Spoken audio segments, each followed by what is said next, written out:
अरे एक है सरिया ते पढ़ाई लिखाई ना करबे मर्दे, दिन भर गांव के लोग फोन के संगे घूमत रहता रे। बाबूजी करेक्टर पर दाग मत लगाई, अभी देवघर जाइबे वरदान मांग के आई। ठीक है बा जो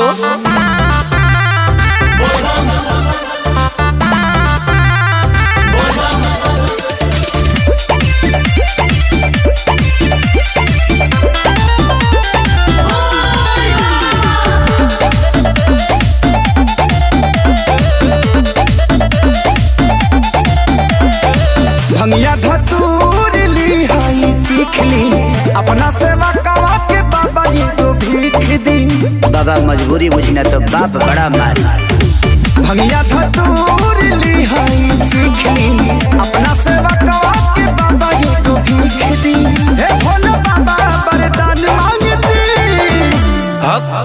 हम तुम्हारी तपस्या से प्रसन्न हैं, बताओ तुम्हें क्या चाहिए। 3 चीज, एगो नारी एगो गाड़ी नोट छापा का मशीन, एगो नारी एगो गाड़ी नोट छापा का मशीन, एगो नारी एगो गाड़ी नोट छापा का मशीन। ओम नमः पार्वती पते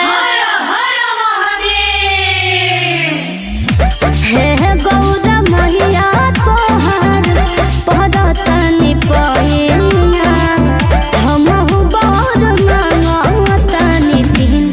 हम तुम्हारी तपस्या से प्रसन्न हुए बालिके, बताओ तुम्हें क्या चाहिए। सुन घर एगो घर एगो वाशिंग मशीन। बालिके ये वॉशिंग मशीन क्या होता है। माते ई आधुनिक युग के कपड़ा धोए वाला मशीन है।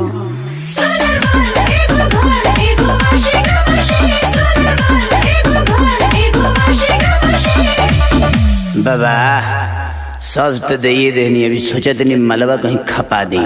इतना कुछ मिलने के बाद क्या क्या करोगे भाप। सुनी बाबा, लेबे जात बानी हम तो मोहल्ला करिया बाबा, चढ़े खातिर की नबिया बकी हर चूला रगड़िया बाबा, देनी लौटाई हम दुखवा के दी।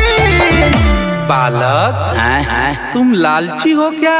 बाकी लोग हरिचंद्र थोड़ी आइल बा, छोड़ी अब हमके दोसर बर देती हटाई। क्या अमर पाली जैसन साली होखे मौगी के बहिन, अमर पाली जैसन साली होखे मौगी के बहिन, अमर पाली जैसन साली होखे मौगी के बहिन। क्या गौरा माँ, इस पगले को महादेव सब कुछ दे दिए और आप हैं कि मेरे पे ध्यान नहीं दे रही हैं। बालिके तुम्हें सब कुछ मिलेगा, बताओ तो सही। Thank you so much Gaura माँ, तोहरा जैसन के होना सच कहता नहीं तोहर गजबे बसी। माते बोलो। एक लड़के से बहुत प्यार करती हूँ, अगर आज्ञा हो तो वही मांग लूं।